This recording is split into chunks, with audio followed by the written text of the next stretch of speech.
allons parler littérature et on va voyager un petit peu, même beaucoup, avec notre auteur Violaine Vanoyec, qui est invitée France Bleu Picardie. Bonsoir, Violaine. Oui, bonsoir. Merci d'être avec nous ce soir sur France Bleu Picardie. Avec vous, on va parler de votre dernier livre qui s'appelle Néfertiti. On va donc en Égypte découvrir cette biographie pour découvrir la véritable vie de Néfertiti.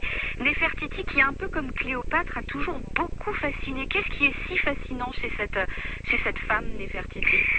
Alors effectivement, elle a toujours fasciné et finalement il n'y a pas de livre d'histoire tenant compte des dernières découvertes qui a été fait parce que c'est un problème.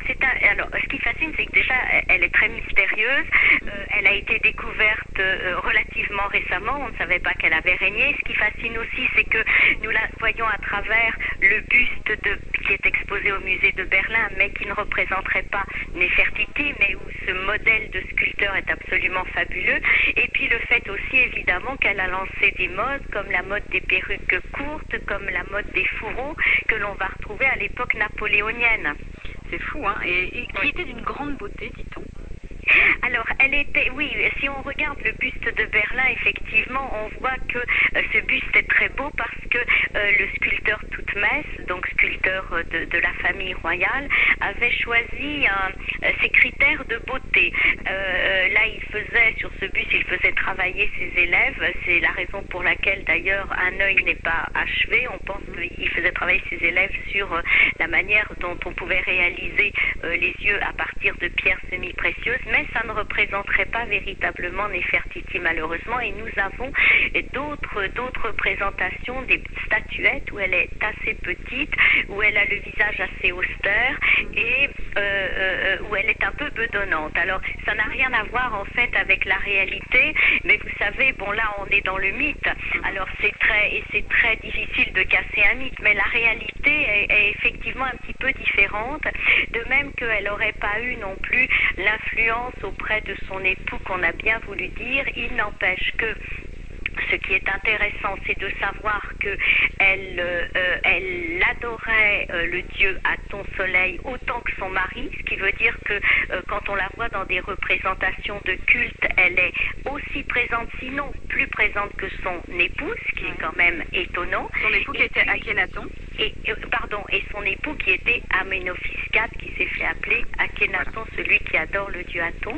Et ce qui est aussi extraordinaire vraiment au sens propre du terme, c'est que comme le dieu Aton n'avait pas forme humaine, mais qu'il était représenté par un disque solaire avec des rayons terminés par des croix de vie, eh bien il fallait lui trouver une femme, une parèdre. Et il n'en avait pas. Et Akhenaton a décidé que Néfertiti serait l'épouse du dieu. C'était en quelque sorte en faire presque, je dis bien presque, une divinité de son vivant, et ça aussi c'est tout à fait exceptionnel. Donc il y a beaucoup de raisons qui font que du coup elle est restée comme un personnage hors du commun et un mythe. Et vous retracez donc sa vie dans ce livre Néfertiti aux éditions L'Harmattan. Violaine Vanoyec, vous étudiez aussi le rôle et les rôles et le pouvoir qu'elle pouvait avoir à l'époque, parce qu'elle en avait beaucoup de pouvoir. Oui. Alors elle avait du pouvoir, elle avait probablement de l'influence sur son époux. Son époux n'était pas un homme de guerre. Il refusait de partir en campagne, n'aimait pas trop les déplacements, c'était plutôt un poète, un rêveur.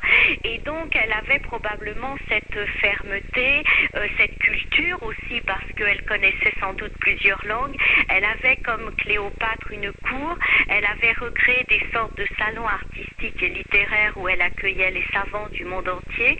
Donc très très vite, la ville qu'ils ont créée ensemble, qui s'appelait Akhetaton, l'horizon d'Aton, et qui s'appelle aujourd'hui Tel El Amarna, et cette ville en 7 ans est devenue, on peut dire, la ville principale du monde connu de l'époque.